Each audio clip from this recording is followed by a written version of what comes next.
ശാസ്ത്രജ്ഞന്മാർ കണക്ക് കൂട്ടി അവരുടെ കണക്ക് പ്രകാരം പറയുന്നത് സൂര്യൻ ഉണ്ടായിട്ട് 450 കോടി വർഷങ്ങൾ കഴിഞ്ഞുവെന്നാണ്.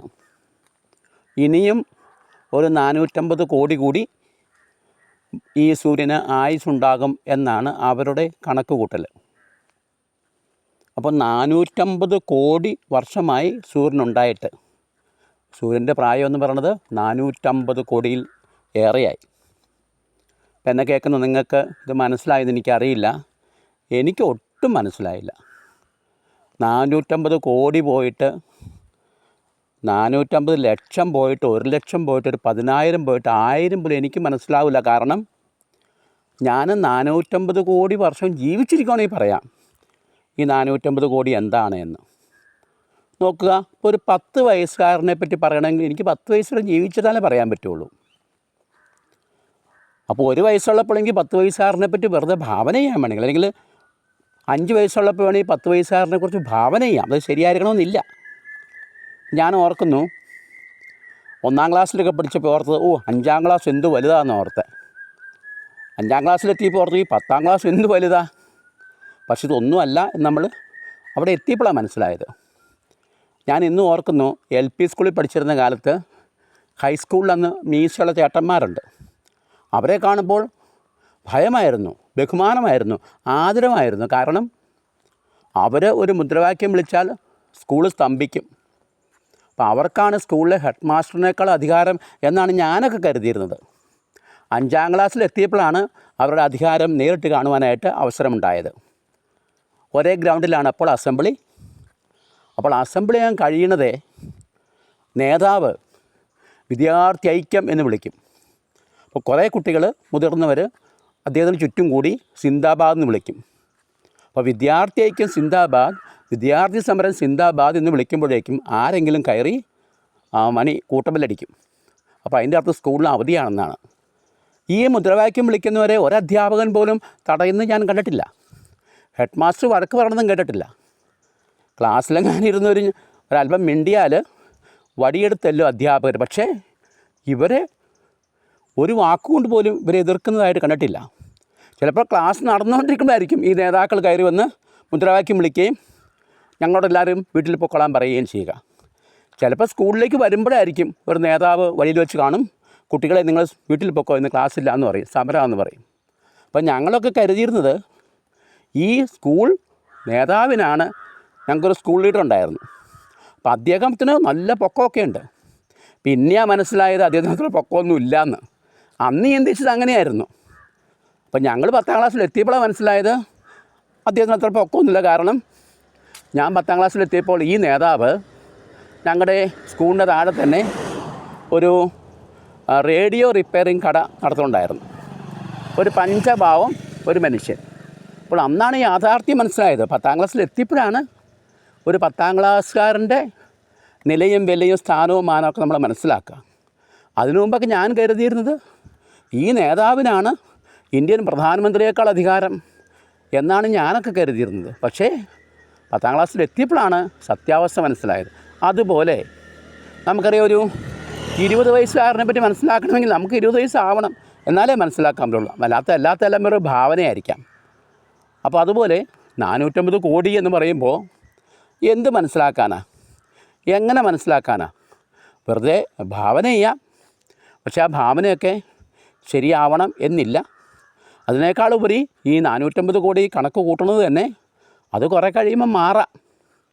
അപ്പോൾ നമ്മളിങ്ങനെ ചിന്തിക്കാം, ഈ 450 കോടി വയസ്സ് പ്രായമുള്ള ഈ സൂര്യൻ, കോടിക്കണക്കിന് നക്ഷത്രങ്ങൾ, മിൽക്കി വേസ്, താരാപഥങ്ങൾ, ഇതൊക്കെ ഉണ്ട് നമുക്കറിയാം. വൻ കടലുകൾ, ഇതുവരെ മനുഷ്യർക്ക് കണ്ടുപിടിക്കാൻ പറ്റാത്ത അത്രമാത്രം വിസ്തൃതിയും ആഴവുമുള്ള കടലുകളും കാടുകളും പർവ്വതങ്ങളുമെല്ലാം. അപ്പോൾ നമ്മളിങ്ങനെ ചിന്തിക്കും, ഇത്രയുള്ള ഈ സൃഷ്ടിജാലങ്ങളുടെ എല്ലാം മകുടമാണ് മനുഷ്യൻ എന്നെന്താണ് പറയുന്നത് അർത്ഥം? എല്ലാ സൃഷ്ടികളുടെയും മകുടമാണ് മനുഷ്യൻ എന്നാണ് പറയുക. നമ്മുടെ ബുദ്ധി കൊണ്ട് ചിന്തിക്കുമ്പോൾ മനുഷ്യൻ കൂടി 80, 90, 100, ഇനി അഥവാ 100 കഴിഞ്ഞാൽ ചത്തതിനൊക്കുമേ ജീവിച്ചിരിക്കുമ്പോൾ എന്നുള്ള ചിന്തയിലേക്ക് വരും. കാരണം പിന്നെ ജീവിച്ചിട്ട് കാര്യമൊന്നുമില്ല. അപ്പം അതാണ് ഒരു മനുഷ്യൻ്റെ ആയുസ്. സൂര്യൻ്റെ ആയുസോ 900 കോടി. അപ്പോൾ മനുഷ്യൻ എത്ര നിസ്സാരനാണ്. നമുക്ക് നോക്കുക, ഒരു കൊടുങ്കാറ്റോ അഗ്നിയോ എന്ത് ദുരന്തങ്ങളുണ്ടായാലും തീരാവുന്നതേ ഉള്ളൂ മനുഷ്യൻ. ഒരു ഭൂമികൾ കൊണ്ടായാൽ തീരും. പിന്നെ എന്താണ് ഈ മനുഷ്യന് ഇത്ര മാഹാത്മ്യം? ഈ മനുഷ്യനെങ്ങനെയാണ് ഈ സകല സൃഷ്ടികളുടെയും മകുടമാകുക? സകല സൃഷ്ടിയുടെ മകുടമാകുന്നത് എങ്ങനെയാണ് മനുഷ്യൻ? സുഹൃത്തുക്കളെ, നമുക്കൊന്ന് ചിന്തിക്കാം. ശരിക്കും 100 150 150 ഇല്ല കേട്ടോ, 100 വർഷം കൊണ്ട് അല്ലെങ്കിൽ കൂടുതൽ 120 വർഷം കൊണ്ട് അവസാനിക്കുന്നതാണോ മനുഷ്യജീവിതം? അങ്ങനെയെങ്കിൽ അവന് എന്താണ് മഹത്വം? നമ്മൾ ഈ വർഷം കണക്കാക്കുന്നത് അവൻ്റെ ശരീരത്തിൻ്റെ ഈ ഭൂമിയിലെ നിലനിൽപ്പ് മനസ്സിലാക്കിയിട്ടാണ് നമ്മൾ കണക്ക് കൂട്ടുക. മണ്ണോട് മണ്ണായി പോകുന്ന പുഴുക്കളോ അല്ലെങ്കിൽ അഗ്നിയോ തിന്നാൻ പോകുന്ന ഈ നശ്വരമായിട്ടുള്ള ശരീരത്തെക്കുറിച്ചാണ് നമ്മൾ ചിന്തിക്കുക.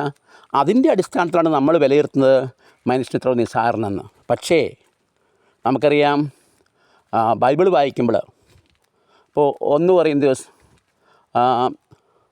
15:52 വായിക്കണം, മനസ്സിലാക്കാൻ സാധിക്കും. 1 കൊരിന്ത്യർ 15:52 അതിൽ പറയുന്നുണ്ട്, അവസാന കാഹളം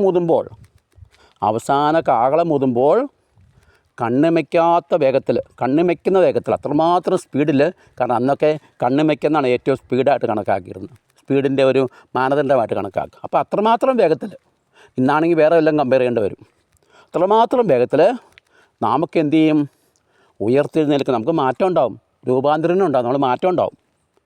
നമ്മുടെ നശ്വരമായ ശരീരമൊക്കെ വിട്ടിട്ട് നമ്മൾ ആത്മാവിൽ ഉയർത്തെഴുന്നേൽക്കും. അപ്പോൾ അതാണ് ആ ഉയർത്തെഴുന്നേൽക്കുന്ന ആത്മാവിന് 450 കോടി പോയിട്ട് 4000 കോടി പോയിട്ട് 40,000 കോടി ആയാലും തീരുന്നില്ല. അതാണ് പ്രസക്തി. ഒരു മനുഷ്യൻ പറയുമ്പോൾ അവന് ശരീരം മാത്രമല്ല ഉള്ളത്, മനസ്സുണ്ട്, ആത്മാവുണ്ട്. പക്ഷെ നമ്മൾ പലപ്പോഴും മനുഷ്യൻ എന്ന് പറയുമ്പോൾ വിലയിരുത്തുന്നത് അവൻ്റെ ശരീരത്തെ നോക്കിയാണ്. ആ മനുഷ്യന് നല്ല ആരോഗ്യമുണ്ട്, അവൻ്റെ മസിൽ പവർ കണ്ടിട്ടാണ്, അവന് നല്ല ബുദ്ധിയുണ്ട്, അതായത് അവൻ്റെ ചിന്താശക്തി അല്ലെങ്കിൽ ബുദ്ധിശക്തി ചിന്തിച്ചിട്ടാണ്. പക്ഷെ അവയിൽ എത്രയോ നിസ്സാരങ്ങളാണ്. മനുഷ്യൻ എന്ന് പറയുമ്പോൾ അവൻ്റെ ശരീരമല്ലല്ലോ, അവൻ്റെ ആത്മാവ്.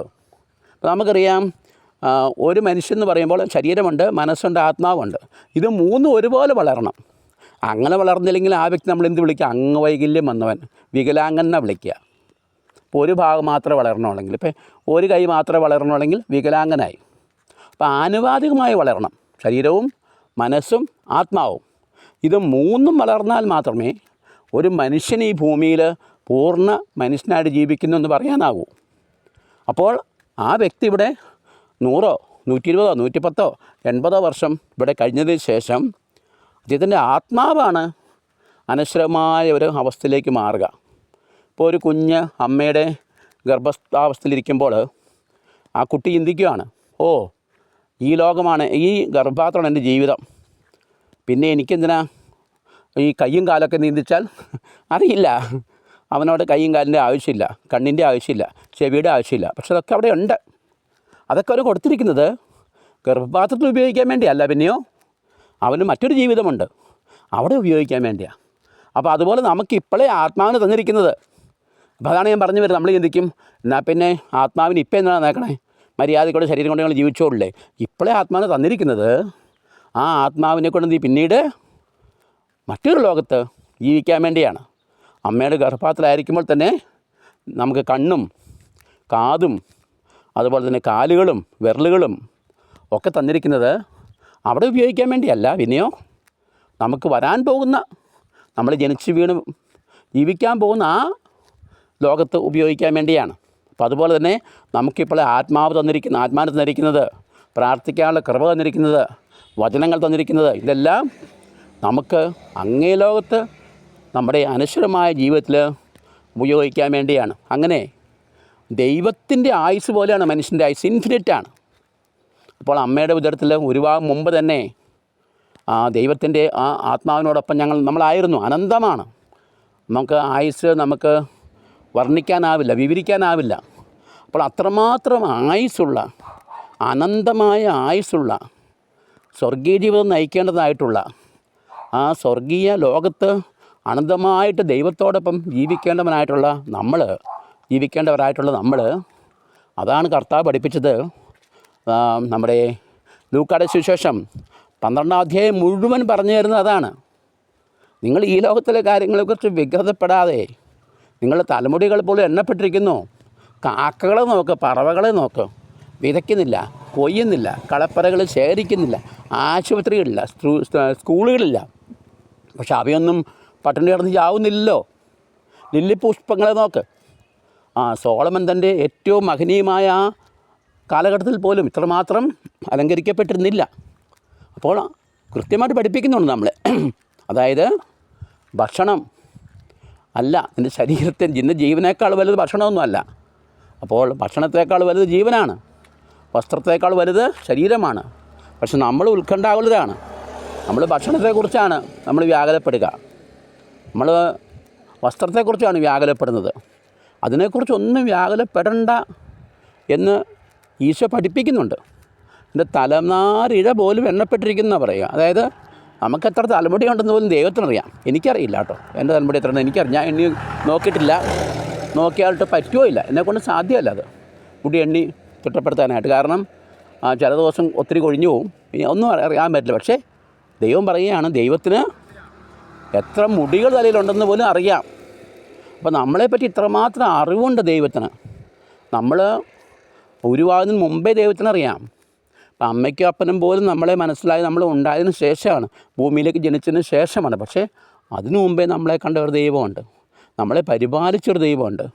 അന്ന് നമ്മൾ അമ്മയുടെ ഗർഭപാത്രമായിരുന്നപ്പോൾ നമ്മൾ ജീവിച്ചത് നമ്മുടെ ബുദ്ധി കൊണ്ടോ നമ്മുടെ കഴിവുകൊണ്ടോ നമ്മുടെ കൈകാലുകൾ കൊണ്ടോ ചാടിയൊന്നും അല്ല. നമുക്കൊന്ന് ബോധമില്ല.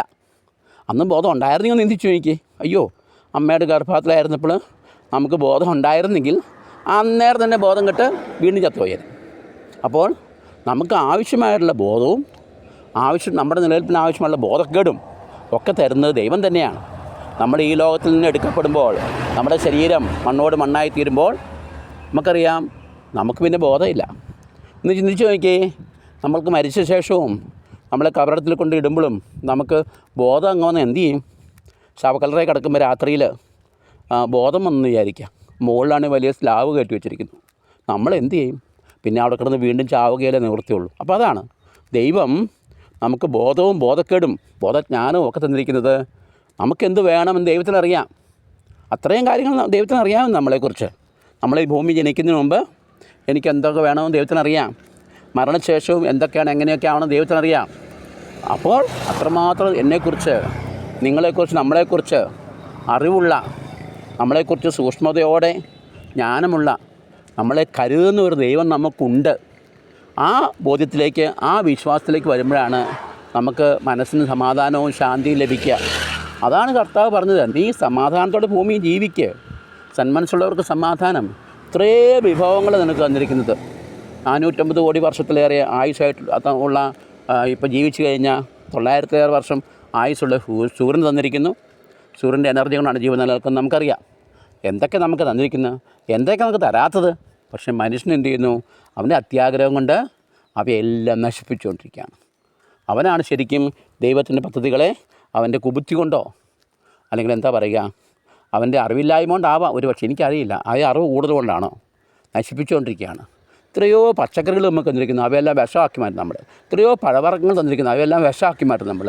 വെള്ളം, വായു എല്ലാത്തിനും നമ്മൾ മലിനമാക്കി മാറ്റുന്നു, വിഷമുള്ളതാക്കി മാറ്റുന്നു. ആ സ്വാർത്ഥത, അതായത് ഈ ലോകത്തിൽ ശരിക്കും പറഞ്ഞാൽ എല്ലാവർക്കും സുഭിക്ഷമായിട്ട് കഴിയാനുള്ള എല്ലാ അവസ്ഥകളും ഉണ്ട്, എല്ലാം ഉണ്ട്. പക്ഷേ മനുഷ്യനവർ വിവരക്കേട് കൊണ്ടോ വിവരക്കൂടുതലെന്ന് ചിന്തിക്കുന്നതുകൊണ്ടോ അഹങ്കാരം കൊണ്ടോ സ്വാർത്ഥത കൊണ്ടോ ഈ പണമെല്ലാം ഡിഫൻസിന് വേണ്ടി ഉപയോഗിക്കുന്നു, മറ്റ് മനുഷ്യരെ കൊന്നു തീർക്കാനായിട്ട്. അപ്പോൾ അതിന് വേണ്ടിയുള്ള അണുവായുധങ്ങളും മാരകായുധങ്ങളൊക്കെ ഉണ്ടാക്കി വെക്കാനാണ് ഏറ്റവും കൂടുതൽ പൈസ അവർ ചിലവാക്കുന്നത്.